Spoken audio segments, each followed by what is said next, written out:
नमस्कार, आप सभी का स्वागत हेलो किसान में। मैं हूं मुकुल शर्मा। हेलो किसान कार्यक्रम में लगातार आपको हम अलग अलग विषय पर जानकारी देते हैं। हमारे आज के जो विषय हैं उसके बारे में सबसे पहले आपको बता देते हैं। आज खासतौर से हम बात करेंगे हमारे खरीफ का जो सीज़न है, इसमें बीजों की अलग अलग फसलों के बीजों की उपलब्धता को लेकर, और बात होगी साथ ही इसके साथ सोयाबीन की भी, यानी सोयाबीन की जो फसल है इसमें कैसे आप खरपतवार प्रबंधन कर सकते हैं या बुआई के दौरान और किन बातों का ख्याल आपको रखना होगा।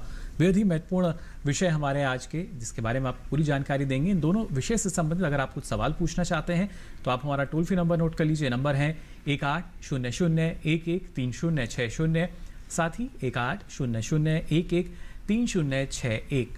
इन नंबर्स पे आप हमें कॉल कर सकते हैं और आपके सवाल के जवाब देने के लिए तो विशेषज्ञ हमारे साथ जुड़े हैं। आपका इनसे परिचय हम करा देते हैं। आपको बता दें हमारे साथ स्टूडियो में मौजूद हैं डॉक्टर एमएल अरोड़ा जी। आप निदेशक हैं राष्ट्रीय बीज निगम के। बहुत बहुत स्वागत डॉक्टर अरोड़ा आपका। नमस्कार। नमस्कार। और साथ ही हमारे साथ जुड़े हैं डॉक्टर अरुण कुमार शुक्ला जी। आप वैज्ञानिक हैं कृषि विज्ञान केंद्र इंदौर मध्य प्रदेश से। बहुत बहुत स्वागत डॉक्टर अरुण आपका भी। नमस्कार। नमस्कार सर। नमस्कार जी बिल्कुल। तो देखिए, जैसा हमने आज आपको बताया जो हमारे महत्वपूर्ण विषय हैं, आज हम बात कर रहे हैं बीज की भी। ना सिर्फ बीज की उपलब्धता, वो बीज जो कि कृषि का आधार माना जाता है, लेकिन कैसे ये उपलब्ध हो पाता है या कैसे उन्नत प्रजाति जो है, उन्नत किस्म जो है वो देश के अलग अलग हिस्सों तक पहुंचती है, गांव तक पहुंचती है, इसकी जिम्मेदारी जो दी जाती है राष्ट्रीय बीज निगम की अगर बात की जाए, एक महत्वपूर्ण भूमिका लगातार राष्ट्रीय बीज निगम अपनी अदा कर रहा है। इस बारे में डॉक्टर अरोड़ा आपसे हम जानना चाहेंगे। कृषि का आधार माना जाता है बीज को, कितनी बड़ी जिम्मेदारी ये और कितना सफलतापूर्वक हम देखें तो निर्वहन कर रहा है राष्ट्रीय बीज निगम? देखिए, राष्ट्रीय बीज निगम एक बहुत पुरानी संस्था है। 1963 में इसको बनाया गया था। इसका मेन जो पर्पस था कि जितने भी क्वालिटी सीड्स हैं वो किसानों तक डायरेक्ट उपलब्ध करा पाएँ। और इसमें मैं आपको बताना चाहूँगा कि जो पहले राष्ट्रीय बीज निगम का जो नेटवर्क है वो कितना बड़ा है जी। अभी हमारे पास जो है तकरीबन 11 रीजनल ऑफिसेज हैं जो लगभग सारे भारत को कवर करते हैं जी। फिर उसके अलावा हमारे पास 8 बड़े बड़े फार्म हैं जो सारे देश के अंदर फैले हुए हैं, जहां पर हम गुणवत्ता के साथ में बीजों को बनाते हैं, वहां मल्टीप्लाई करते हैं।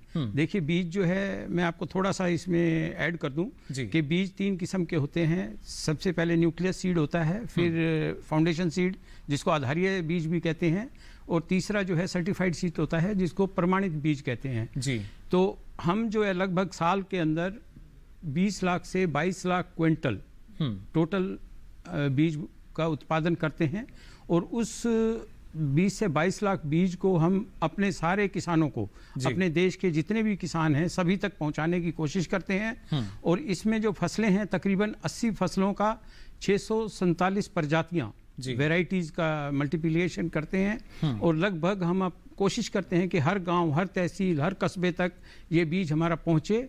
और इसके लिए हमने क्या किया हुआ है कि तकरीबन 3000 के करीब विक्रेता रखे हुए हैं, डीलर बोलते हैं जिसको आप, वो जगह जगह पे फैले हुए हैं, और हमारे जो किसान हैं वो उनसे भी संपर्क कर सकते हैं। और उसके अलावा हम जो सरकार की बहुत सारी स्कीमें हैं उसके द्वारा भी किसानों तक पहुंचाते हैं, जैसे NFSM की स्कीम है या मिनी किट की स्कीम है। जो योजना है इन पर सारी जानकारी भी दी जाती है। और उसके साथ साथ देखिए, महत्वपूर्ण यही कि एक किसान को अगर बीज उपलब्ध होना है तो राष्ट्रीय बीज निगम ये सुनिश्चित करता है कि उसकी उन्नत प्रजाति जो है, उन्नत किस्म जो है हर एक किसान तक पहुंचे। और उसके बाद लगातार जो परिणाम हम देखते हैं, लगातार जो उत्पादन है उसमें रिकॉर्ड वृद्धि होती है, आत्मनिर्भरता आती है। यही सारे कार्य जो हैं इनके पीछे राष्ट्रीय बीज निगम जुटा रहता है। आगे भी आपको और विस्तार से हम जानकारी देंगे इसके बारे में, और बात करेंगे किस तरीके से हमारे खरीफ की जो फसलें हैं वहां पर बीज की उपलब्धता कराई जा रही है। लेकिन आइए उससे पहले नजर डालते हैं इस खास रिपोर्ट पर।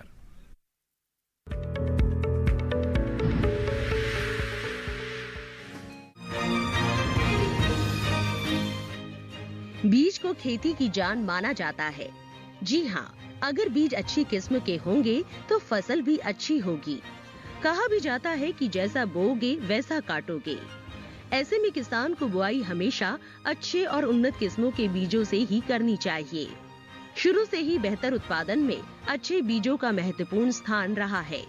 उत्तम गुणवत्ता वाला बीज सामान्य बीज की अपेक्षा 20 से 25% अधिक कृषि उपज देता है। किसान को बीज लेने से पहले कुछ खास बातों का ध्यान रखना चाहिए, जैसे बीज हमेशा अपने इलाके के हिसाब से ले और बीज हमेशा प्रामाणिक स्थान से ही खरीदे। बीज अधिकृत दुकानदार से ही ले। प्रमाणित बीजों का उपयोग करने से जहां एक ओर अच्छी पैदावार मिलती है, वहीं दूसरी ओर समय और पैसों की बचत होती है। किसान अगर अशुद्ध बीज बोते व तैयार करते हैं तो उन्हें इससे ना अच्छी पैदावार मिलती है और ना बाजार में अच्छी कीमत। अशुद्ध बीज बोने से एक ओर उत्पादन तो कम होता ही है, दूसरी ओर अशुद्ध बीज के कारण भविष्य के लिए अच्छा बीज भी नहीं मिल पाता। अशुद्ध बीज के कारण खेत में खरपतवार उगने की समस्या भी सामने आती है। साथ ही आखिर में उपज का बाजार भाव भी कम मिलता है, जिससे किसानों को अपनी फसल का उचित लाभ नहीं मिल पाता। अगर किसान चाहे कि उनके अनावश्यक खर्चे कम हो और अधिक उत्पादन व आय मिले, तो उन्हें फसलों के प्रमाणित बीजों का उत्पादन और उपयोग करना चाहिए।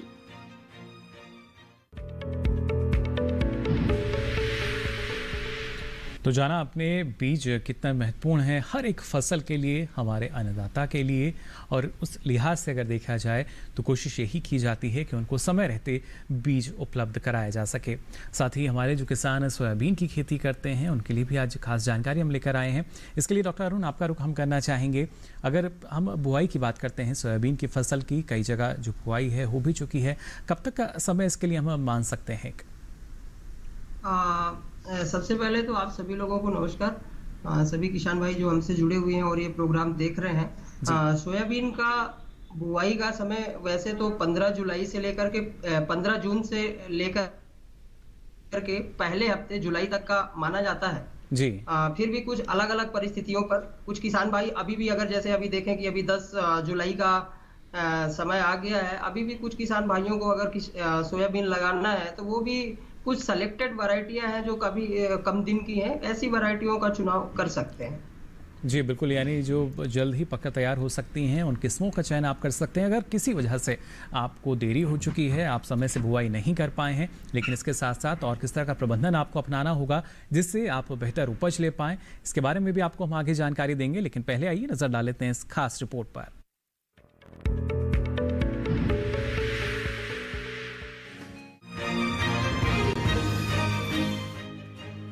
सोयाबीन की खेती मुख्य रूप से खरीफ मौसम में की जाती है। ये पोषण और स्वास्थ्य के लिए उपयोगी खाद्य पदार्थ है, जिसके अंदर प्रोटीन 33%, कार्बोहाइड्रेट 21%, वसा 22% और 12% नमी होती है। सोयाबीन की अच्छी बढ़ोतरी और उपज के लिए गर्म व नम जलवायु की जरूरत होती है। इसके बीजों के अंकुरित होने के लिए लगभग 25 डिग्री सेल्सियस और फसल की बढ़ोतरी के लिए 25 से 30 डिग्री सेल्सियस तापमान की आवश्यकता होती है। सोयाबीन की अच्छी फसल के लिए औसत वर्षा 60 से 70 सेंटीमीटर होनी चाहिए। सोयाबीन की बुआई उत्तरी मैदानी और मध्य क्षेत्रों में मध्य जून से मध्य जुलाई तक, दक्षिणी क्षेत्रों में मध्य जून से जुलाई अंत तक, उत्तर पूर्वी क्षेत्रों में मध्य जून से मध्य जुलाई तक पूरी कर ले।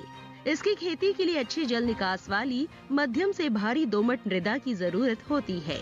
सोयाबीन की खेती के लिए मृदा की तैयारी करते समय मृदा में जैविक कार्बनिक पदार्थों का प्रतिशत ज्यादा से ज्यादा हो।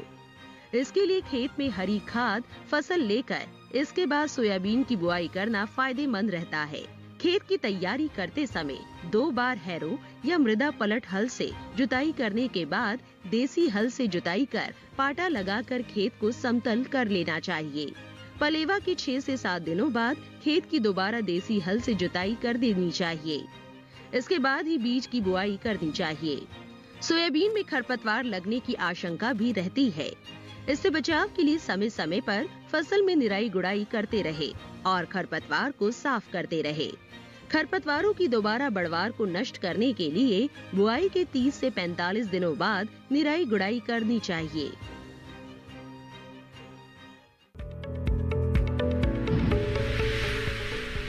तो जाना आपने सोयाबीन की फसल में किस तरह का प्रबंधन अपनाना आवश्यक हो जाता है अगर हम चाहते हैं कि अच्छी उपज हम ले पाएं।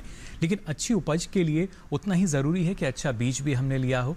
इस बारे में डॉक्टर अरोड़ा आपसे और जानकारी हम लेना चाहेंगे। अच्छी पैदावार की जब हम बात करते हैं, लगातार देखते हैं रिकॉर्ड उत्पादन हमारी जो अलग अलग फसलें उनका हो रहा है, कितना महत्व उसमें हम बीजों का देखते हैं?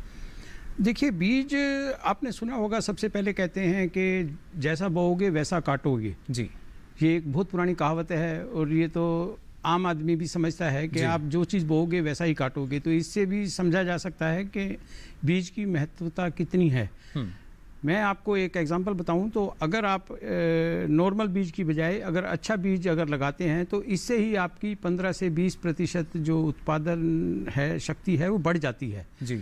और इसके अलावा अगर और मैनेजमेंट भी साथ में अच्छी की जाए तो उससे तकरीबन ऐसा माना जाता है कि 40 से 45% आपकी ईल्ड बढ़ सकती है।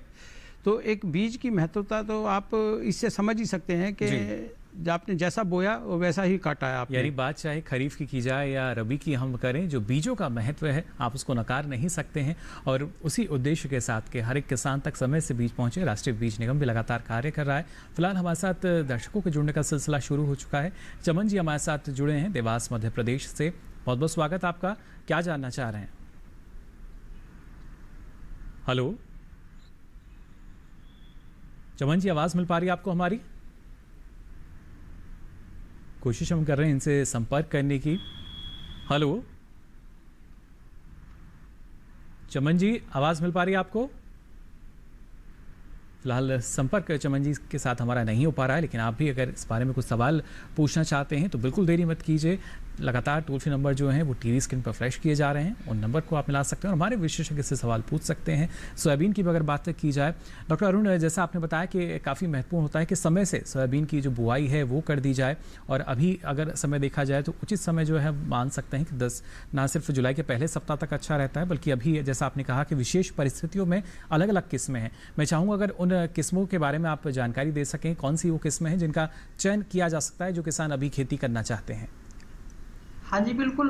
अभी भी अगर कुछ किसान भाइयों को सोयाबीन लगाना है तो जो क्लाइमेट सूटेबल वैरायटी है, मौसम के अनुसार लगा सकते हैं। अभी वर्तमान परिस्थिति में जो कम दिन की प्रजाति है JS 2034, जो जवाहर सोयाबीन 2034 के नाम से है, और वो मौसम की विपरीत परिस्थितियों में अगर कभी अतिवृष्टि होती है या कम बारिश होती है तो उसके भी परिस्थितियों में बिल्कुल फेवरेबल होती है। और इसके अलावा भी अभी बिल्कुल नई प्रजाति है NRC 130 नई प्रजाति है, और अन्य वैरायटियों की तुलना में इसमें बीमारियां भी काफी कम आती है। और साथ ही एक काफी पॉपुलर किस्म है जो किसान पसंद भी करते हैं, JS 9560, लगभग 80 से 82 दिन में पक करके निकल आती है। तो इस तरीके की प्रजातियों को अभी हम 15 जुलाई तक बिल्कुल आसानी से लगा सकते हैं, और ये बिल्कुल क्लाइमेट के हिसाब से फेवरेबल प्रजातियां हैं। जी बिल्कुल। तो देखिए, अगर आप देरी आपको लगता है हो चुकी है तो 15 जुलाई तक का वक्त आपके पास है, आप इन किस्मों का चयन कर सकते हैं।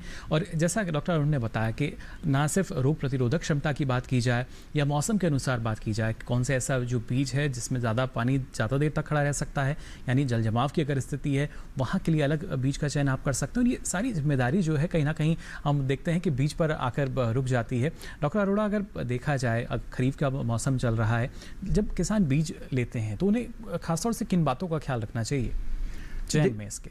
देखिए, बीज सिलेक्ट करते टाइम 2-3 तो जनरल बातें हैं। किसान भाई देखिए, 2-3 तो जनरल बातें हैं। देखिए, आप एक तो किसी प्रमाणित सोर्स से ही बीज को खरीदें, ये तो एक मेन चीज़ हुई। दूसरा, आप जिस टाइम खरीदते हैं तो उस टाइम ये देख लें कोई थैली या पाउच फटा हुआ ना हो।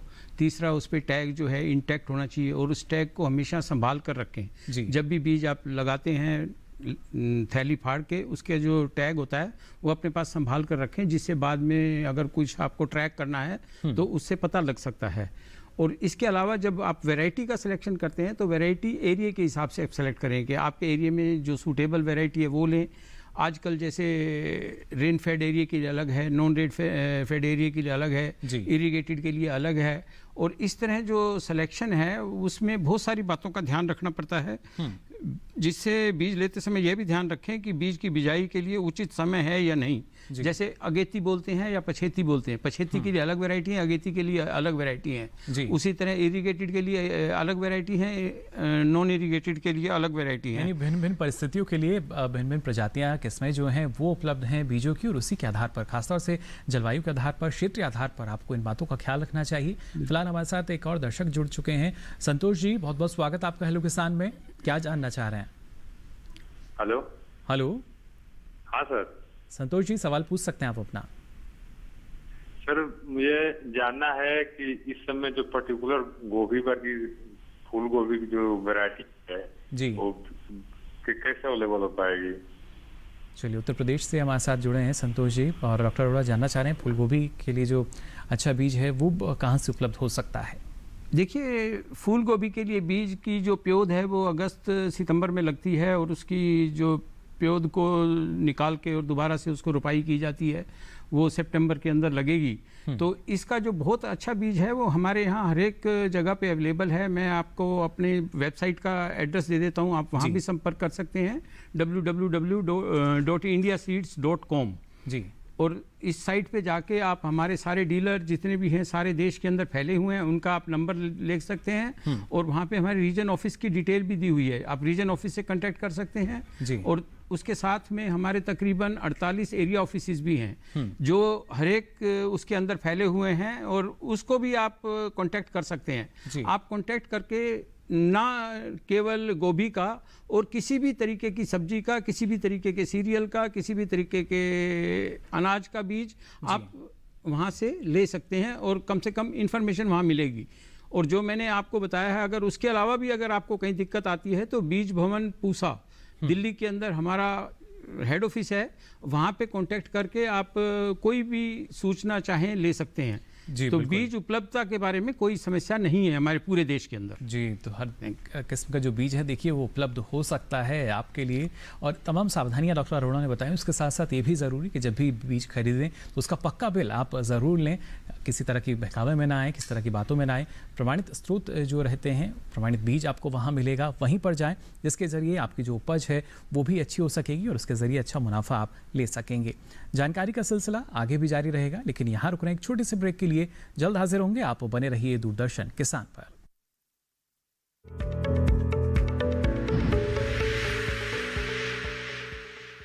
अरे भाई, सुना नहीं क्या?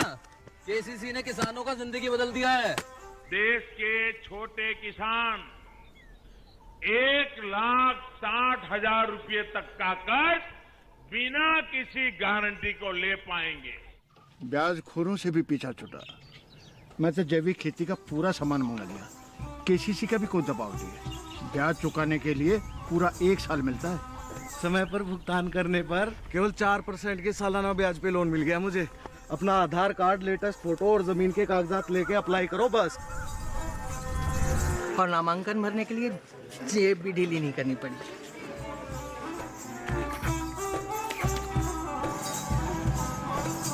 चाचा, उधार चुकाने के 24 घंटे के बाद उतने ही पैसे वापस निकाल सकते हैं। केसीसी ने किसानों की जिंदगी वाकई बदल दी है।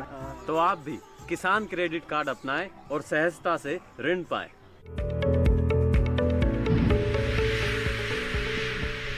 ब्रेक के बाद आप सभी का एक बार फिर स्वागत। हेलो किसान में लगातार आपको हम जानकारी दे रहे हैं खरीफ की जो हमारी फसलें हैं उनकी बीज उपलब्धता के बारे में, और साथ ही सोयाबीन की बुआई और खरपतवार प्रबंधन के बारे में। इन विषय से संबंधित अगर आप सवाल पूछना चाहते हैं तो हमारे टोल फ्री नंबर पे आप हमें कॉल कर सकते हैं। एक दर्शक हमारे साथ फोन लाइन पर बने हुए हैं, कुबेर भाई जी हमारे साथ जुड़े हैं महसाणा गुजरात से।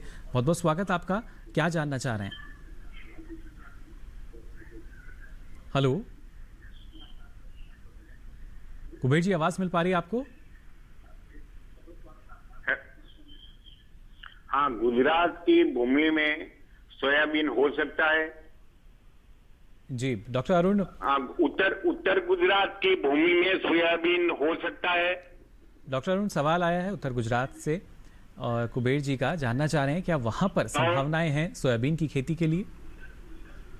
हाँ बिल्कुल है, गुजरात में भी बिल्कुल आसानी से कर सकते हैं। अभी जो हमारे सोयाबीन उत्पादन करने वाले राज्य है उसमें मध्य प्रदेश के बाद महाराष्ट्र और गुजरात और राजस्थान, तो बिल्कुल संभावनाएं हैं। काफी किसान हैं जो कि अभी कर रहे हैं। वहां से आप अपने पास के कृषि विज्ञान केंद्र से संपर्क कर सकते हैं। वहां की प्रजातियों के लिए अलग अलग राज्यों के लिए अलग अलग प्रजातियां संस्तुत की गई हैं, तो बिल्कुल प्रबल संभावनाएं हैं, कर सकते हैं। जी बिल्कुल, सारी संभावनाएं मौजूद हैं। इसके साथ ही अरुण जी, अगर देखा जाए, क्योंकि जैसा आपने कहा कि शुरुआती अवस्था में विशेष ख्याल रखने की आवश्यकता होती है हर एक फसल के लिए, लेकिन कहीं ना कहीं अभी का जो समय चल रहा है मानसून पर हम देखते हैं कुछ क्षेत्र निर्भर करते हैं। अगर सिंचाई की बात की जाए तो किस तरह का प्रबंधन अपनाना चाहिए हमें सोयाबीन की फसल में? डॉक्टर अरुण। सोयाबीन की फसल में मुख्य रूप से शुरुआती दिनों में बीज उपचार का महत्वपूर्ण रोल रहता है। पिछले कुछ दिनों से देखने में आया है, पिछले कुछ सालों में, कि सोयाबीन में फफूंद की जगह पर कीटों का ज्यादा प्रकोप देखने को मिलता है। तो फफूंदनाशी के साथ साथ कीटनाशी से बीज उपचार करना चाहिए। कीटनाशी के लिए थायोमेथाक्साम या इमिडाक्लोपिड का इस्तेमाल कर सकते हैं, जिससे कि अपनी फसल लगभग 40 दिनों तक सुरक्षित रह सकती है। दूसरा महत्वपूर्ण है कि बुआई के लिए हमने ये जो उन्नत तकनीकियां हैं, जैसा चौड़ी क्यारी पद्धति या रेज्ड बेड विधि, ऐसी बुआई पद्धतियां का इस्तेमाल करना पड़ेगा, क्योंकि काफी जलवायु परिवर्तन की जो बात होती है तो निश्चित रूप से हमें क्लियर दिखता है, क्योंकि जो हमारा बारिश के दिन है पिछले कई सालों में, पिछले जो वर्षों में होते थे लगभग 80-90 दिन बारिश होती थी, अब वो घट करके लगभग 45 से 50 के दिन में आ गया है। तो जलवायु परिवर्तन का इफेक्ट है, तो उसके लिए हमें निश्चित रूप से ऐसी कुछ जो तकनीकियां हैं जो क्लाइमेट रेजिलेंट हो, जलवायु से लड़े, वो चीज करना पड़ेगा। तो बुआई विधि और साथ में कोशिश करें, जो महत्वपूर्ण होता है खरपतवार प्रबंधन। अगर हम समय पर खरपतवार का प्रबंधन नहीं करते तो हमारा लगभग 40% से लेकर के 80% तक वो पूरा उपज में हानि होती है। बिल्कुल डॉक्टर अरुण, आपके पास लौट कर हम आएंगे। एक दर्शक हमारे साथ जुड़ चुके हैं, इनका सवाल हम लेते हैं। प्रेम कुमार जी हमारे साथ जुड़े हैं, बहुत बहुत स्वागत आपका हेलो किसान में। क्या जानना चाह रहे हैं? हेलो। हाँ हेलो जी, प्रेम सिंह जी सवाल पूछ सकते हैं आप अपना। हाँ सर अभी तक हमारे तरफ बारिश हुई नहीं है अच्छी जी, तो बीए कब तक कर सकते हैं बुआई? सोयाबीन की आप बुआई करना चाह रहे हैं? हाँ जी। डॉक्टर अरुण महाराष्ट्र जी नंदुरबार से हमारे साथ जुड़े हैं। हाँ, नंदुरबार से है सर, महाराष्ट्र। और ये जानना चाह रहे हैं कि अभी तक वहाँ पर जो बारिश है वो नहीं हुई है, ऐसे में कब तक सोयाबीन की खेती वो कर पाएंगे? हाँ कर पाएंगे। हाँ, मैंने शुरुआत में चर्चा की थी कि मैक्सिमम हम देखते हैं कि दूसरा जो 15 जुलाई तक मैक्सिमम कर सकते हैं ना। 15 जुलाई तक बढ़िया शुद्ध समय है और अपना बुआई करें। उसमें कुछ जो कम दिन की प्रजातियां हैं, जैसे मैंने बताया था JS 9560 है, ऐसी प्रजातियां ले ले, या JS 9305 है, ये जो कम दिन की है, 80 से 90 दिन की प्रजातियां बिल्कुल निश्चित रूप से लगा सकते हैं। जी बिल्कुल, तो अलग अलग देखिए प्रजातियां हैं। और खासतौर से डॉक्टर अरोड़ा अगर देखा जाए, एक चुनौती रहती है जलवायु परिवर्तन की, उसके हिसाब से या उसके अनुसार हम देखते हैं हमें बीजों का जो उत्पादन है वो करना होता है, तमाम चुनौतियां रहती हैं। लेकिन ऐसे में और किस तरीके से जो किसान हैं उनको मदद पहुंचाई जाती है? कई और भी योजनाएं चल रही हैं जिनके ज़रिए जो बीज हैं वो वितरित किए जाते हैं किसानों को। देखिए, भारत सरकार की बहुत सारी स्कीम्स हैं, जिसके योजनाएं हैं, जिसके थ्रू बीज किसानों को पहुंचाया जाता है। एक होता है कि जो प्रदेश के हमारे कृषि विभाग हैं उनके थ्रू भी हम बीज जो है मिनी किट के रूप में हर एक किसान को पहुंचाते हैं जी। और हमारे जो कुछ रिजर्व जाति के किसान हैं उनके लिए अलग स्कीम है भारत सरकार की तरफ से, उनको आधे मूल्य पर दिया जाता है, जिसको सीड विलेज स्कीम कहते हैं जी। और बाकी जो है हम सीधे भी किसानों को बीज पहुंचाने की कोशिश करते हैं। और हमारी कोशिश रहती है कि देश का कोई भी किसान अच्छे बीज से वंचित ना रहे।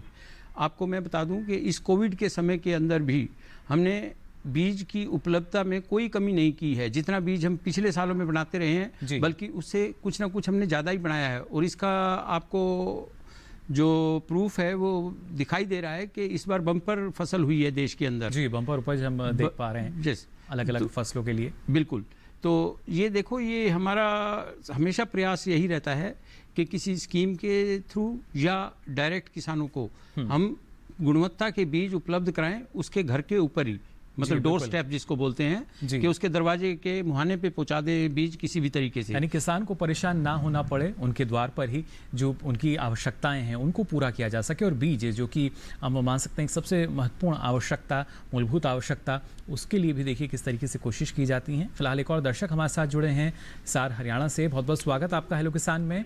क्या जानना चाह रहे हैं? शमशेर जी, आवाज मिल पा रही है आपको? जी हाँ जी, सवाल पूछ सकते हैं आप शमशेर जी अपना। राम राम जी। जी हमने सोचा जानता था जी। हेलो हेलो जी, सवाल पूछ सकते हैं। तहसील हाथी, क्या सोयाबीन हमारा हो सके है? चलिए, सोयाबीन हो सकता है नहीं। डॉक्टर अरुण हिसार हरियाणा से हाँ जी। शमशेर जी पूछना चाह रहे हैं। हाँ, हरियाणा। नहीं, सोयाबीन हिसार हरियाणा में भी ऐसी जो थोड़ा सा अपलैंड वाली जमीनें हैं जहाँ पे जल भराव की स्थिति नहीं बनती काफी, उस क्षेत्र में वैसे तो वो धान और गेहूं का ही ज्यादा क्षेत्र है, बट जो अपलैंड जो कुछ ऊंची भूमि है जहाँ पे जल भराव नहीं हो, वैसी भूमियों पर बिल्कुल संभव है, किया जा सकता है। यहाँ तक कि हमारे कुछ राज्य जैसे उत्तराखंड वगैरह में भी बिल्कुल कर रहे हैं, तो आपके यहाँ भी प्रबल संभावनाएं हैं। अब अपना पास के जो कृषि विज्ञान केंद्र हो या कृषि विश्वविद्यालय है, वहां पर जाकर के एक बार कर ले कि आपके यहाँ की जमीनें है कैसी। जी बिल्कुल। साथ ही डॉक्टर अरुण, जो खरपतवार के बारे में आप जिक्र कर रहे थे, तो अब इस जो समस्या रहती है इसका क्या कुछ निदान किया जा सकता है? खरपतवार प्रबंधन कैसे करें किसान? किसी भी फसल में खरपतवार प्रबंधन का महत्वपूर्ण योगदान रहता है। अगर हम समय पर नहीं करें तो लगभग 80 से 90% तक काफी नुकसान देखा गया है। तो उसके लिए कुछ महत्वपूर्ण ध्यान देने वाली बात होती है। एक तो खरपतवार प्रबंधन के लिए पहला जरूरी होता है कि जो फसल की क्रांतिक अवस्था है उसका ज्ञान होना चाहिए। सोयाबीन के बारे में बात करें तो लगभग 40 से 45 दिन तक उसकी क्रांतिक अवस्था रहती है, यानी तब तक हमको खरपतवार का नियंत्रण करना चाहिए। तो पहला तो विशेष यही है कि जैसा मौसम में काफी परिवर्तन हुआ है, बारिश भी समय पे नहीं आ रही, तो पहला तो कोशिश यही है कि संभव हो पहला हाथ से निराई गुड़ाई अथवा डोरा अथवा कुल्पा चलाए। आजकल तो ट्रैक्टर ऑपरेटेड भी चलने लगे हैं, तो उससे हम पहला 20 दिन 25 दिन के आसपास में, और दूसरा कभी ऐसा जरूरत समझ में आए तो 30 दिन या 35 दिन के अवस्था पर कर सकते हैं। दूसरा एक महत्वपूर्ण है कि लेबर की काफी समस्या देखी जा रही है एग्रीकल्चर के क्षेत्र में, तो संभव नहीं होता तो जो अपने केमिकल्स हैं उनका भी हम इस्तेमाल कर सकते हैं। पहला जी, इस बारे में आगे आपसे मैं जानकारी लूंगा डॉक्टर अरुण। एक दर्शक पहले हमारे साथ जुड़ चुके हैं, इनका सवाल हम लेते हैं। चमन जी, बहुत बहुत स्वागत। क्या जानना चाह रहे हैं? हेलो चमन जी, आवाज मिल पा रही है आपको? जी सर, बिल्कुल आपकी आवाज आ रही है। जी, सवाल पूछ सकते हैं आप अपना। जी हेलो हेलो हेलो जी सर, नमस्कार सर। नमस्कार चमन जी। जी जी सर, मैं देवास जिले से बोल रहा हूँ। सोयाबीन की फसल है जो लगभग 1 मंथ की हो चुकी जी, और सर अपना ये जो इसमें है ह्यूमिक एसिड डालना चाहिए कि नहीं डालना चाहिए? जी, क्या कुछ समस्या उसमें आप देख पा रहे हैं?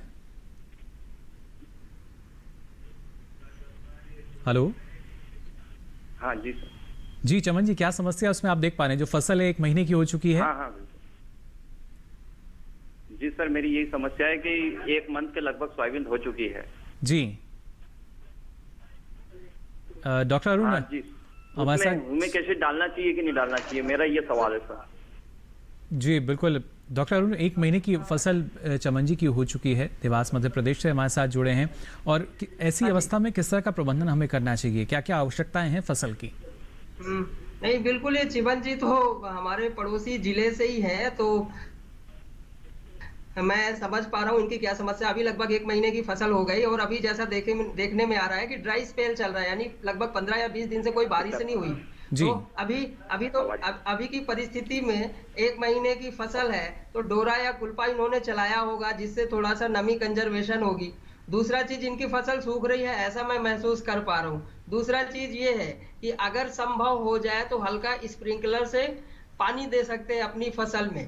तीसरा चीज, अगर ये भी तीसरा एक विकल्प के रूप में हो सकता है, जैसा कि ड्राई स्पेल चल रहा है तो फसलें काफी सूख रही हैं ऐसा मैंने अनुभव किया है, तो इसकी विकल्प के रूप में पोटेशियम नाइट्रेट 1% पोटेशियम नाइट्रेट का अपनी फसल में शाम के समय स्प्रे करें, या फिर इसके अनुपस्थिति में ग्लिसरॉल जो एक रसायन है बाजार में उपलब्ध है, ग्लिसरॉल 5% का घोल बनाएं और अपनी फसल पे स्प्रे करें। अभी वर्तमान परिस्थिति में फसल को बचाना एक काफी चुनौती है अपना मध्य प्रदेश में, क्योंकि बारिश में काफी अनसर्टेनिटी है। तो मैं आपको यही सजेस्ट करूंगा कि ये मैंने जो आपको सजेस्ट किया है ये चीज करें। तीसरा चीज, एक खरपतवार का भी देखने में आ रहा है, तो अगर आपके पास में निराई गुड़ाई करने का प्रबंध हो, चाहे अपना हाथ से करवा दे या ट्रैक्टर ऑपरेटेड करा दे, डोरा अथवा कुल्पा अवश्य चलाएं अपने खेतों में, और साथ में अपने किसानों को सूचित करें इसके लिए। जी बिल्कुल, तो ये तमाम सावधानी देखिए आपको इस वक्त अपनानी होगी। एक उचित प्रबंधन आपको अच्छी उपज दे सकता है। इसके साथ साथ आवश्यकता होती है कि जो उन्नत बीज है उसका चयन आपने किया हो, क्योंकि वो आधार होता है और उसी पर आपकी आने वाली जो उपज है वो निर्भर करती है। इस बारे में आगे भी आपको हम जानकारी देंगे, लेकिन यहाँ फिलहाल रुकने एक छोटे से ब्रेक के लिए। जल्द हाजिर होंगे, आप बने रहिए दूरदर्शन किसान पर।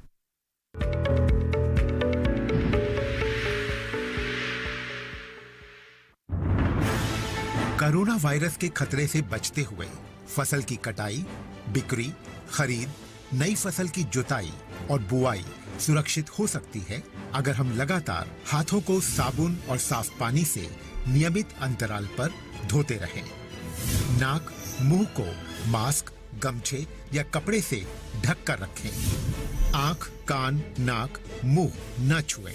आपस में 2 गज की दूरी बनाए रखें। मास्क और 2 गज की दूरी के मंत्र को अभी हमें छोड़ना नहीं है। फसलों की बुवाई एवं कटाई करते समय आपस में कम से कम 2 गज की दूरी बनाए रखें। फसल की कटाई करने के बाद छोटे छोटे ढेरों में इकट्ठा करें। कृषि के औजारों की समय समय पर सफाई करें। एक दूसरे के साथ औजारों की अदला बदली न करें। श्रमिकों के शौचालयों और हाथ धोने की जगह की ठीक से सफाई जरूरी है। बुआई, कटाई एवं मड़ाई के दौरान इस बात का ध्यान रखें कि इन स्थानों के आसपास कोई थूके नहीं। कंबाइन, हार्वेस्टर, थ्रेशर, जुताई और बुआई की मशीनों को इस्तेमाल से पहले साफ करें। मशीनों के इस्तेमाल से पहले और इस्तेमाल के बाद हाथ साबुन से साफ करें। वाहनों, बोरियों, थैलियों और पैकिंग के दूसरे सामान की साफ सफाई पर भी खास ध्यान दें। खरीद केंद्र पर आने से पहले किसानों एवं श्रमिकों की जांच। खरीद केंद्रों पर भीड़ न लगाएं एवं किसानों को बारी बारी से बुलाएं। गोदामों पर खरीदी हुई फसल को लेने में शीघ्रता करें ताकि किसानों एवं श्रमिकों को रुकना ना पड़े। कोरोना के खतरे से बचाव और अधिक जानकारी के लिए आरोग्य सेतु ऐप डाउनलोड करें। देश में खाद्य सुरक्षा के ये सिपाही भोजन की निरंतर उपलब्धता को सुनिश्चित करते हैं। किसान स्वस्थ रहें, तभी हम कोरोना वायरस से जीत पाएंगे, आगे बढ़ पाएंगे। किसान सबल, देश प्रबल।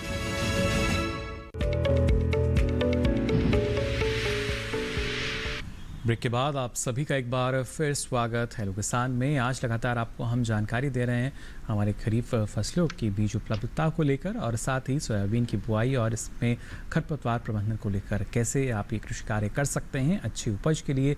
लगातार हमारे साथ दर्शक जुड़ रहे हैं और आप सभी जानते हैं ईमेल के जरिए भी कुछ दर्शक हमारे पास अपने सवाल पहुंचाते हैं। फिलहाल राजस्थान अजमेर से पृथ्वीराज जी ने हमें एक सवाल भेजा है। डॉक्टर अरोड़ा ये कह रहे हैं कि अजमेर की अगर बात की जाए तो उन्नत किस्म का जो बीज है वो यहाँ इन्हें उपलब्ध नहीं हो पाता या समस्या बनी रहती है, क्योंकि अच्छी मांग लगातार निकलती रहती है उन्नत बीजों के लिए।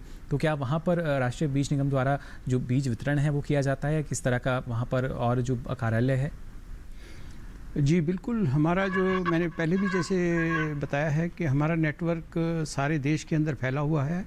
और जहाँ तक राजस्थान की बात करता हूँ तो जयपुर में हमारा रीजनल ऑफिस है, उसकी जो एड्रेस है हमारी साइट पे मिल जाता है। और अजमेर में हमारा एरिया ऑफिस है जी, तो एरिया ऑफिस का कॉन्टैक्ट नंबर भी और जो उसका एड्रेस है एरिया ऑफिस का वो भी मिल जाता है। तो उसके अलावा अगर आपको कहीं दिक्कत आती है इन दोनों जगह से भी, तो मैंने जैसे आपको बताया है कि हमारा जो मुख्यालय है वो बीज भवन पूसा के अंदर है। आप हमें भी संपर्क कर सकते हैं और हम आपकी पूरी से पूरी मदद करेंगे और आपको गुणवत्ता का बीज उपलब्ध कराएंगे। जी बिल्कुल, लेकिन अगर खासतौर से खरीफ सीज़न की हम बात करें, अभी चल रहा है ये, इसमें जो किसान हैं उनको बीज उपलब्ध हो सकें इसके लिए कैसे सुनिश्चित किया गया है? देखिए, मैंने जैसे पहले आपको बताया है कि हमारा जो लगभग सारे साल का प्रोडक्शन है तकरीबन 20 से 22 लाख क्विंटल होता है जी। उसमें से तकरीबन 7 लाख जो है खरीफ के अंदर होता है। 7 लाख क्विंटल बीज जो है खरीफ के लिए हम पैदा करके रखते हैं। और जो खरीफ की जो फसलें हैं वो हैं धान है, रागी है, रागी के साथ साथ में जो छोटे अनाज बोलते हैं आप, जवार है, मूंगफली है, और उसके बाद में सोयाबीन, तिल, अरंडी, उड़द, मूंग, अरहर, लोबिया, चारा की फसलें भी हैं जैसे बाजरा, ज्वार, मक्का भी है। हरी खाद, जिसको आजकल नया नाम ढैंचा है जी, वो ढैंचा में भी हमने काफ़ी सारा बीज उपलब्ध कराया है। और जिसमें दूसरा एक पटसन जूट जिसको बोलते हैं जी, तो पटसन का बीज भी उपलब्ध कराते हैं। तो हम लगभग ये 7 लाख क्विंटल जो प्रमाणित बीज पैदा करते हैं, ये मैंने आपको जैसे पहले भी बताया है कि हमारे पूरे देश के अंदर पूरा नेटवर्क फैला हुआ है। उसके द्वारा हम चाहते हैं कि हमारे हर एक किसान भाई के पास प्रमाणित बीज पहुँचे और जिससे जो उसकी फसल है बम्पर हो। क्योंकि मैं पहले भी जैसे जिक्र कर चुका हूं कि हमारे किसानों को ही श्रेय जाता है कि इस साल बम्पर कोविड होते हुए भी बम्पर फसल पैदा की है जी। तो इसलिए ये जो हमारा पूरा नेटवर्क फैला हुआ है, 300 डीलर हैं, उसके अंदर में हमारे रीजनल ऑफिसेज हैं, एरिया ऑफिसेज है, मुख्यालय है। तो हमारी कोशिश ये रहती है कि जो भी किसान प्रमाणित बीज लेना चाहता है उसके बाद पहुँचे। और दूसरा हमारे पास जो सबसे बड़ा है कि एक पोर्टफोलियो जिसको बोलते हैं 80 फसलें हैं और 627 वैरायटी हैं जी, जिसमें सब्जी की भी फसलें हैं। तो हम सब कुछ कोशिश करते हैं कि किसान के दरवाजे पे ही मुहैया कराया जाए जी। लेकिन इसके लिए जो हम बिक्री केंद्रों की अगर बात करें तो क्या जो बिक्री केंद्र हैं उसके लिए भी किसान आवेदन करते हैं कि अपने गांव में अगर वो बिक्री केंद्र की आवश्यकता महसूस करते हैं तो एक रोजगार का माध्यम भी उनके लिए हो सके? बिल्कुल, बिक्री केंद्र के लिए भी वो आवेदन कर सकते हैं। हमारा आवेदन का पता उसके ऊपर दिया हुआ है जो हमारी साइट है जी। और दूसरा हमने एक इसके अलावा भी एक स्कीम चलाई है जिसको बीज मित्र स्कीम कहते हैं जी। तो बीज मित्र स्कीम के साथ भी किसान हमारे साथ जुड़ सकते हैं और अपने किसान भाइयों के लिए बीज उपलब्ध करा सकते हैं।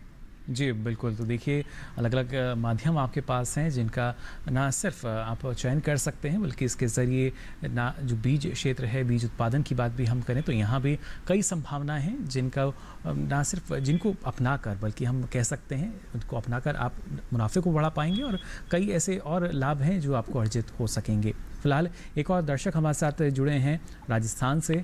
बहुत बहुत स्वागत आपका हेलो किसान में। क्या जानना चाह रहे हैं? हेलो चंद्रकांत जी, आवाज मिल पा रही है आपको? हाँ जी सर, नमस्कार। नमस्कार। हेलो जी, सवाल पूछ सकते हैं आप? हाँ सर, मैं ये जी सर हाँ, मैं निवेदन कर रहा था सर कि हमने 3 हफ्ते हो गए हैं तीन हफ्ते हो चुके हैं सोयाबीन की फसल हमने बोई थी जी। सोयाबीन की फसल बोई थी जी। खरपतवार नाशक का छिड़काव करने से खरपतवार नाशक का छिड़काव करने से हेलो जी, क्या समस्या उसमें आ रही है? पीली पड़ गई है। पीला पड़ चुका है जो फसल है।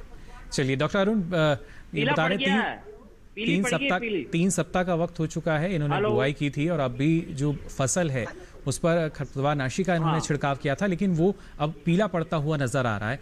क्या इसकी वजह और क्या समाधान हो सकता है? कहाँ से बोल रहे हैं, कौन से जिले से बोल रहे हैं? ये झालावाड़ राजस्थान से हमारे साथ जुड़े हैं।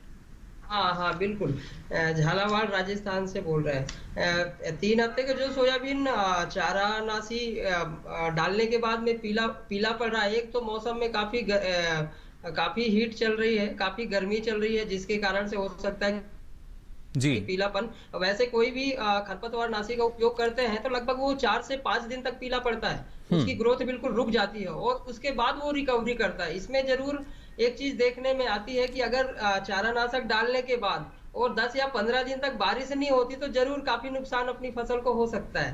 तो या तो कोशिश करें कि वातावरण में नमी हो और अथवा नमी नहीं होगी तो आपको ऊपर से अपना पानी देना चाहिए खेत में। और दूसरा चीज, वैसे 20 दिन की फसल में ये पीलापन आने की एक समस्या सिर्फ यही हो सकती है कि सूखा काल चल रहा हो, पानी नहीं गिर रहा हो और कोई दूसरी बीमारी या कोई इंसेक्ट्स इस स्टेज पे फसल में आने की संभावना नहीं है। जी, यानी पानी की कमी से भी देखिए इस तरह की जो अवस्था है वो फसल में हो सकती है। और अब भले ही बीच में हमने देखा जो बारिश है वो नहीं हो रही थी लेकिन एक बार फिर से मानसून अब सक्रिय हो चला है तो उम्मीद यही कि जल्द से जल्द आपके क्षेत्र में भी बारिश और फसल जो है वो आपको अपने अनुसार अपने मन मुताबिक मिल सके। और खासतौर से डॉक्टर अरोड़ा अगर देखा जाए एक किसान की उम्मीदें जुड़ी होती हैं बीज से ही। जब बीज का चयन किया जाता है या किसी भी फसल की बुआई की जाती है, कैसे जो हमारे किसान हैं ये हर बार कोशिश की जाती है कि उनकी उम्मीदों पर खरा उतरा जाए जो उम्मीद एक किसान की बीज से बंधी हुई है वो उम्मीद टूटे ना, बल्कि और ज़्यादा मुनाफा उनको इसके ज़रिए मिल सके? देखिए, हमारा एक चीज़ ये है कि एक तो हमारे अपने फार्म हैं जहाँ पे हम बीज को मल्टीप्लाई करते हैं। जैसा मैंने बताया कि हमारे 8 फार्म हैं, 8 फार्म का जो एरिया है तकरीबन 55,000 एकड़ है। तो इसके अलावा हमने क्या किया है कि 12,500 किसान जो हमारे देश के हैं उनको हमने अपने साथ जोड़ा है। तो हम क्या करते हैं कि जो आधारीय बीज है वो हम उनको देते हैं और उनके खेत पे ही उसको मल्टीप्लाई करवाते हैं, उसको सर्टिफाइड में बदला जाता है जी। तो सर्टिफिकेशन भी हम कराते हैं, उनको गाइडेंस भी हम देते हैं, उनके यहाँ पे विजिट करते हैं डे टू डे। और ये सारा करने के बाद में फिर वो जो सर्टिफाइड सीड किसान बनाता है जी, उसको वापस हम खरीद लेते हैं जी। और खरीद के उसको फिर प्रोसेसिंग करते हैं, पैकेजिंग करते हैं और वापस वो किसान के पास जाता है। तो इस तरह से ये 12,500 किसान अभी हमारे साथ जुड़े हुए हैं जो सीड प्रोडक्शन के कार्य में जुड़े हैं। हम चाहते हैं कि और भी ज़्यादा से ज़्यादा किसान हमारे साथ जुड़े और हमारे किसी भी ऑफिस को वो कांटेक्ट कर सकते हैं इसके लिए, और एक ये मुनाफे का अच्छा साधन बन सकता है किसानों के लिए जी। और इसके साथ जैसे आपने जिक्र किया था बीज ग्राम योजना की बात की जाए या बीज मित्र की हम बात करें तो कितना प्रोत्साहित करते हैं ये किसानों को? ये बहुत अच्छी स्कीम्स हैं, जैसे सीड विलेज स्कीम जिसको बोलते हैं, बीज ग्राम योजना जिसको बोलते हैं। इसमें किसानों को बीज देके और वही किसान मल्टीप्लाई करते हैं और फिर वो किसानों का बीज जो है वापस किसानों के पास ही जाता है। तो एक तो उससे क्या होता है कि जो गुणवत्ता है बीज की वो एक एश्योर हो जाती है, जो किसान के खेत पे हो रहा है किसान को पता है सबके कैसा बन रहा है। और दूसरा जो है किसानों को उससे एक वित्तीय सहायता भी मिल जाती है जी। तो इससे किसानों को दोहरा लाभ होता है। तो हम तो चाहते हैं कि ज़्यादा से ज़्यादा किसान हमारे साथ जुड़ें और इस स्कीम का फ़ायदा उठाएं। और बीज मित्र स्कीम भी ऐसी है कि जो किसान होता है, किसानों के बीच में से ही एक आदमी को हम रिप्रेजेंटेशन दे देते हैं किसानों के लिए, वो हमसे बीज खरीद कर किसानों को दे देता है, जिससे एक अवेलेबिलिटी भी बनी रहती है, उपलब्धता जो है वो बहुत आसान हो जाती है और किसान मित्र जो होता है उसको फाइनेंशियल बेनिफिट भी होता है उससे जी। बिल्कुल, तो उसको वित्तीय सहायता मिलती है जी। ईमेल के जरिए भी हम लगातार जो सवाल हैं उनको शामिल कर रहे हैं। यहाँ विक्रम जी का सवाल आया हमारे पास आगरा उत्तर प्रदेश से, और ये लिख रहे हैं कि रबी में सरसों की इन्हें बुआई करनी है तो क्या उसके लिए जो बीज है वो पहले भी उपलब्ध हो सकता है या उसी वक्त इनको उसके लिए आवेदन कहीं करना होगा?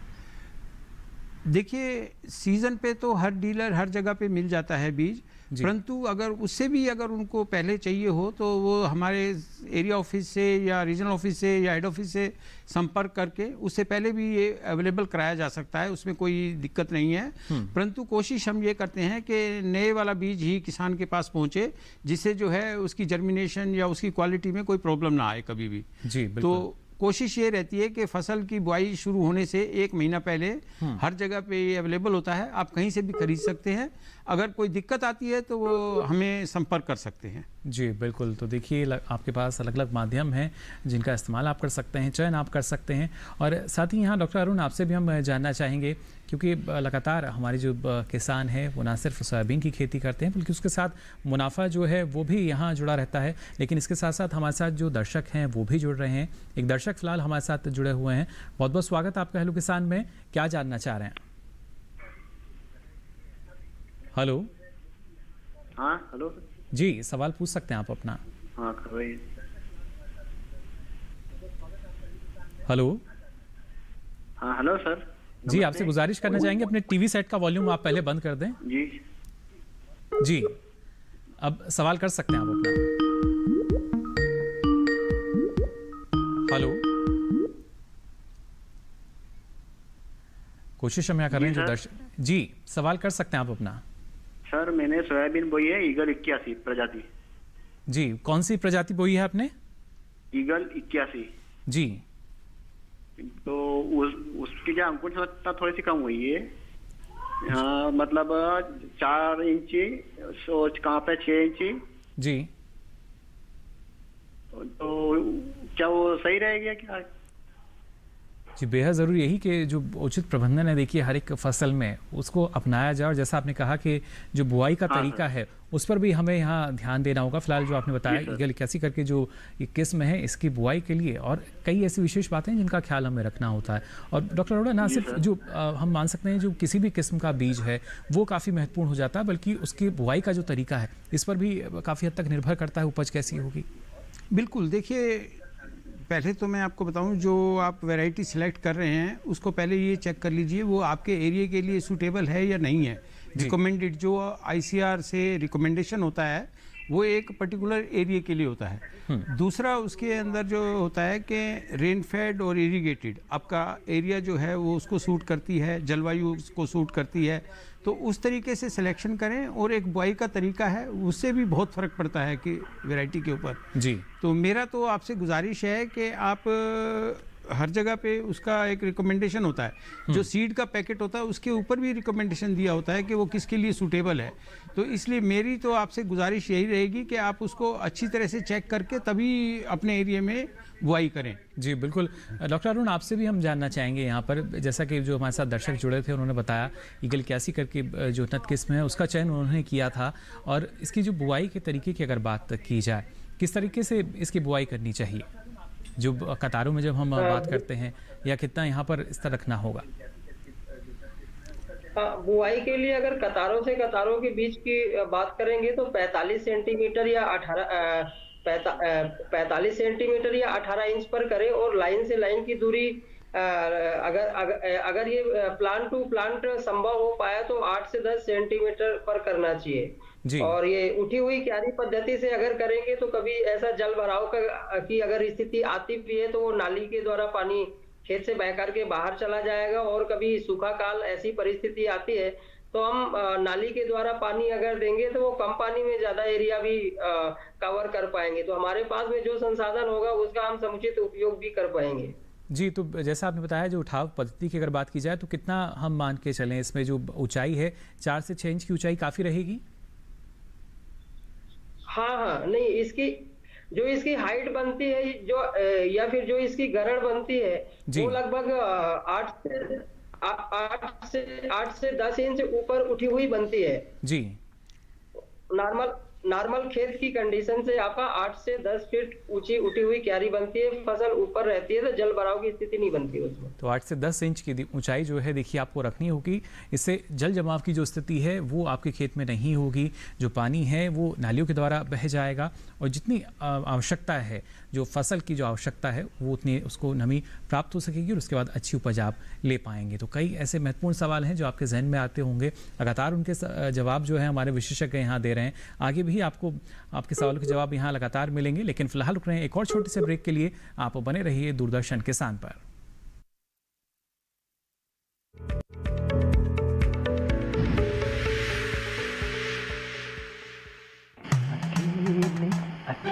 अरे वाह भैया, अकेले अकेले।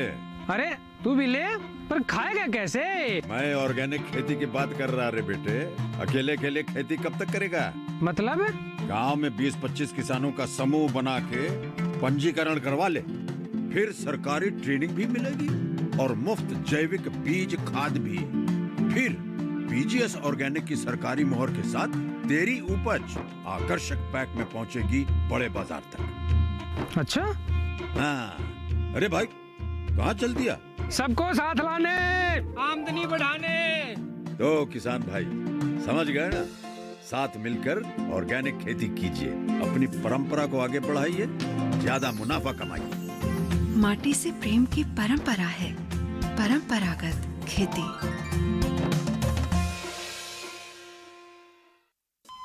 अरे सुन तो। मुझे क्या सुनाना चाहते हो? जो सुनाओ मेरी सौतन को। किसको? अरे वही तुम्हारा मोबाइल फोन जिससे सुबह शाम दिन रात चिपके रहते थे और कहते थे किसान कॉल सेंटर से बातें हो रही हैं। अच्छा ये बात है। हाँ, क्यों, क्या हुआ? अब बात नहीं होती क्या? अब तो झट से बात हो जाती है। ऐसा क्या? हाँ, अब तो ज्यादा लाइनें और खास तकनीक के कारण खेती के माहिरों से तुरंत बात हो जाती है। और अगर कभी लाइन व्यस्त हो तो अपनी समस्या फोन पर रिकॉर्ड करा दो, वहाँ से फोन आ जाता है और समस्या की हल का मैसेज भी आ जाता है। ये देखो आ गया। अरे वाह, इसका मतलब इंतजार की घड़ी अब खत्म। हाँ। तभी मैं सोचूं कि आजकल मुझ पर इतना प्यार क्यों आ रहा है। कृषि संबंधी समस्याओं का अपनी भाषा में तुरंत हल पाने के लिए पूरे भारत में किसी भी फोन से हेल्पलाइन नंबर पर संपर्क करें। किसानों का दोस्त किसान कॉल सेंटर। तो तो ब्रेक के बाद आप सभी का एक बार फिर स्वागत हेलो किसान में। लगातार आपको हम जानकारी दे रहे हैं ना सिर्फ खरीफ फसलों के बीज उपलब्धता को लेकर और सोयाबीन को लेकर। और आइए लगातार हमारे साथ जो दर्शक हैं वो जुड़ रहे हैं। फिलहाल एक और दर्शक हमारे साथ लाइन पर बने हुए हैं। बहुत बहुत स्वागत आपका। क्या जानना चाह रहे हैं? हेलो, सुभाष जी हमारे साथ जुड़े हैं गाजियाबाद उत्तर प्रदेश से। सुभाष जी, आवाज़ मिल पा रही है आपको हमारी? हेलो हेलो, हाँ जी जी, सवाल हाँ जी, ये बोल रहा मैं जी। ये राष्ट्रीय निगम का जी, हेलो, राष्ट्रीय निगम का ये बीज गाजियाबाद में किस जगह है जी दुकान? चलिए बिल्कुल। राष्ट्रीय निगम बीज की जी, सुभाष जी का सवाल कि गाजियाबाद ज़िले की अगर बात की जाए उत्तर प्रदेश में, तो क्या वहाँ भी जो बिक्री केंद्र हैं उपलब्ध हैं? देखिए, मैं जैसे पहले बार बार बता रहा हूँ कि हमारा जो रीजनल ऑफिस और हेड दुकान, हाँ देखिए हम बता रहे हैं सुभाष जी। देखिए आप समझिए कि हमारे नेटवर्क जो है वो तकरीबन सारे देश के अंदर फैला हुआ है और गाज़ियाबाद के अंदर भी डीलर होता है। उसमें जो हमारा लखनऊ ऑफिस है, रीजनल ऑफिस है, वो कंट्रोल करता है। आप लखनऊ रीजनल ऑफिस से बात कर सकते हैं, या हमारा मेरठ में भी एक ऑफिस है जिसको एरिया ऑफिस करके हम बोलते हैं। और वेबसाइट के जरिए भी देखिए जो सारी जानकारी है आपको मिल सकती है। वहाँ भी आप देख सकते हैं कि ज़िलेवार अगर देखा जाए तो कौन उपलब्ध होगा। साथ ही डॉक्टर अरुण, आपसे भी हम जानना चाहेंगे सोयाबीन की अच्छी उन्नत खेती के लिए किसानों को और कौन कौन सी ऐसी बातें हैं जिनका ख्याल रखना चाहिए? हेलो अरुण जी, आवाज़ मिल पा रही है अरुण जी आपको? हाँ जी, बताइए सर, बताइए सर। जी, और किन किन बातों का ख्याल रखना होगा किसानों को अच्छी उपज के लिए? सर क्वेश्चन क्या था सर? हेलो, किसानों को मेरी सलाह यही है अच्छी उपज के लिए कि पहला अपने क्षेत्र के अनुसार अनुशंसित जो वैरायटियां हैं, नई वैरायटियां हैं, उसका जो सर्टिफाइड सीड हो उसको अपने खेतों में प्रयोग करें। दूसरा चीज जो FIR होता है, फफूंदी नाशक, कीटनाशक और राइजोबियम, इन तीनों से बीज उपचार करना बहुत जरूरी है। जी, यानी एक मूल मंत्र यही कि बीज उपचार जरूर करें अच्छी उपज के लिए। फिलहाल डॉक्टर अरुण, आपका बहुत बहुत शुक्रिया इस तमाम जानकारी के लिए। साथ इतना अनुभव आपने, इतने जो जानकारी है वो साझा की हमारे तमाम दर्शकों के साथ। बहुत बहुत शुक्रिया। डॉक्टर अरुण बता रहे थे कैसे उन्नत ढंग से खेती आप कर पाएंगे। यहाँ डॉक्टर अरोड़ा, आपसे भी हम जानना चाहेंगे, खरीफ में तो हमने देखा जो बीज की उपलब्धता है वो सुनिश्चित हुई राष्ट्रीय बीज निगम द्वारा। जो आने वाला रबी का सीज़न होगा उसके लिए किस तरह का लक्ष्य या उद्देश्य भी रखे गए हैं? देखिए, हमने रबी के लिए पूरी तरह से तैयारी करके रखी हुई है। जैसा मैंने बताया था कि 7 लाख क्विंटल बीज जो है हमने खरीफ के लिए तैयार किया था, उसी तरीके से 12.5 लाख क्विंटल के करीब हमने रबी के लिए बीज तैयार किया है, जिसमें गेहूं का बीज मेन है, जो है, धान है, ज्वार है, रागी है, चना है, मसूर है, मूंग उड़द है जी, दलहनी मटर है, सरसों है, तोरिया है, मूंगफली है, अलसी है, जई है, बरसीम है। इस तरह इन सब फसलों का बीज अगर सारी किस्मों का मिला दें तो तकरीबन 12.5 लाख क्विंटल बीज हमारे पास तैयार रहे हैं। यानी अगले रबी सीज़न की अगर बात, जो रबी सीज़न आएगा उसके लिए भी बीज की उपलब्धता भरपूर है और आपको ना सिर्फ लाभ मिलेगा बल्कि बीज भी समय से मिलेगा, अच्छी उपज हमें देखने को मिल सकती है। बहुत बहुत शुक्रिया यहाँ डॉक्टर अरोड़ा, आपका भी महत्वपूर्ण जानकारी आपने हमारे दर्शकों के साथ साझा की। बहुत बहुत धन्यवाद। तो जाना आज आपने बीज की उपलब्धता की बात की जाए, सोयाबीन की। अब चलिए हमारा जो अगले विषय रहेंगे उनके बारे में भी आपको हम जानकारी दे देते हैं। और अगले विषय होंगे सब्जियों के संरक्षित खेती हेतु तैयारी और अंगूर की फसल में रोग नियंत्रण में बचाव। साथ ही अपना कोई सवाल या सुझाव आप अगर हमें भेजना चाहते हैं तो ईमेल के जरिए भेज सकते हैं। हमारी मेल आईडी है hellokisan2015@gmail.com। फेसबुक के जरिए भी आप हमसे जुड़ सकते हैं। हिंदी में आपको टाइप करना होगा फेसबुक पर जाकर हेलो किसान, और यहाँ आप अपना सवाल या सुझाव लिखकर छोड़ सकते हैं। और अब बारी है आखिरी विकल्प की। आप डीडी किसान कॉल सेंटर का नंबर नोट कर लीजिए, सभी को याद भी होगा। ये नंबर है 1800113060। सोमवार से शनिवार लाइन खुली हुई है और इसके साथ ही आप हेलो किसान के जो पहले प्रसारित कार्य में अगर वो भी देखना चाहते हैं तो आपकी टीवी स्क्रीन पर QR कोड जो आ रहा है इसको आप स्कैन कर सकते हैं और हेलो किसान आप अब कहीं भी कभी भी दूरदर्शन किसान के YouTube चैनल के माध्यम से देख सकेंगे। फिलहाल आज के लिए हेलो किसान में बस इतना ही। दीजिए इजाजत, नमस्कार।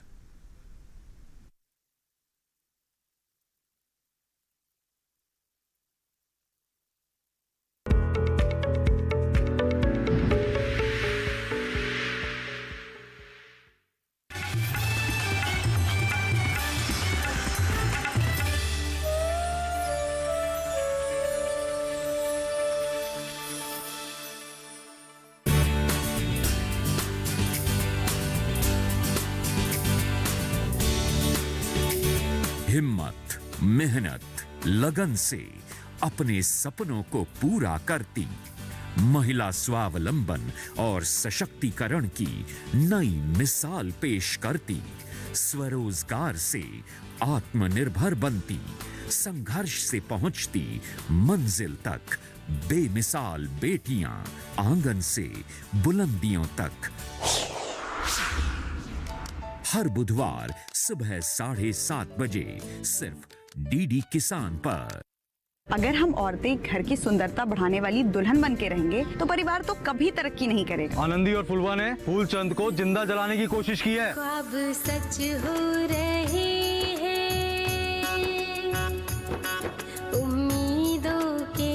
हमसे ऐसी क्या गलती हो गई जो हमको इस तरह यहाँ लाया गया? गलती तो तुमसे हुई है। पैसे कहाँ गए? आपने हमारे ऑफिस से रुपए चोरी क्यों करवाए?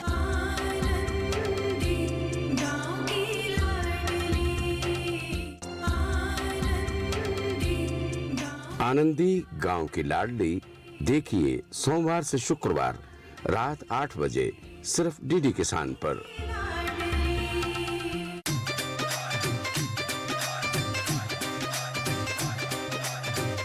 कितना प्यार करती है मुझसे? कहो तो जान दे दूं। I love you कमल। दादी मेरा बच्चा। तेरी शादी हो गई उससे, बच्चा होने वाला था उसे। बड़ी आई है गर्भ साने वाली। लड़का मेरा जेल में है, लड़की मेरी बिना वजह बदनाम हो रही है।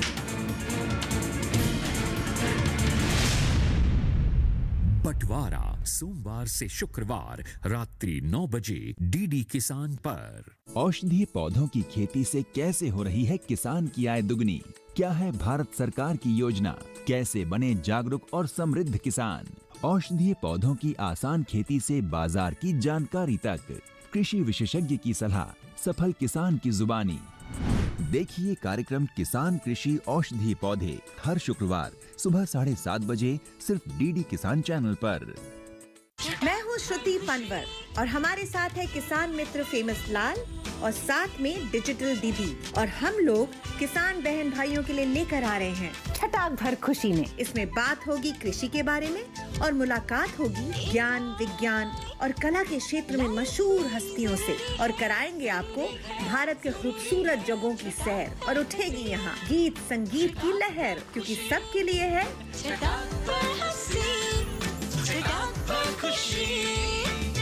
छटाक भर खुशी। देखिए हर शुक्रवार शाम 4:30 बजे से। जो दिलो दिमाग की बात कविताओं में करते हैं। मैं खाने के बाहर मिले किसी को कुछ सफ़े और कलम दवा, जरूर कोई हारा हुआ आशिक शायर बना होगा। जब हमारी शादी हो चुकी है तो इस पे जोर क्यों नहीं है? तो बेजान शब्दों में रंग भरते हैं। मुझको उजलत कोई नहीं है, पर ऐसे होंगे हमारे साहित्य के महारथी। आज भी जब भी ये पहली बारिश की पहली बूंद मेरे हथेली पर गिरती है ना, तो याद सबसे पहले तुम्हारी ही आती है। हम ढूंढ रहे हैं 100 करोड़ का कवि। देखिए हर रविवार रात 9 बजे डीडी किसान पर।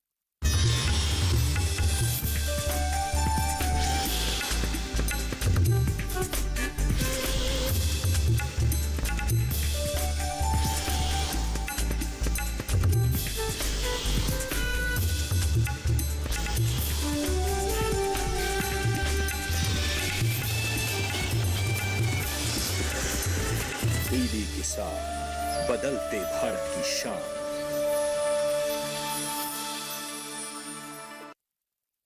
अब कैसी भी आपदा हमारी फसल पे आ जाए, क्षति होने पर हमारे दावों का उचित भुगतान मिलता है, क्योंकि हमने लिया है प्रधानमंत्री फसल बीमा। बुआई से फसल कटाई तक हर जोखिम का दावा, न्यूनतम प्रीमियम पर अधिकतम भुगतान का वादा। योजना से हर साल जुड़ रहे हैं 5 करोड़ से ज्यादा किसान। अब आपकी है बारी। नजदीकी कृषि कार्यालय, सहकारी समिति, बैंक शाखा, अधिकृत बीमा कंपनी या जन सेवा केंद्र में स्वेच्छा से करा सकते हैं पंजीकरण। फसल बीमा पोर्टल या फसल बीमा ऐप द्वारा भी किया जा सकता है पंजीकरण। प्रधानमंत्री फसल बीमा योजना, आपकी फसलों का संपूर्ण सुरक्षा कवच। कृषि एवं किसान कल्याण मंत्रालय, भारत सरकार।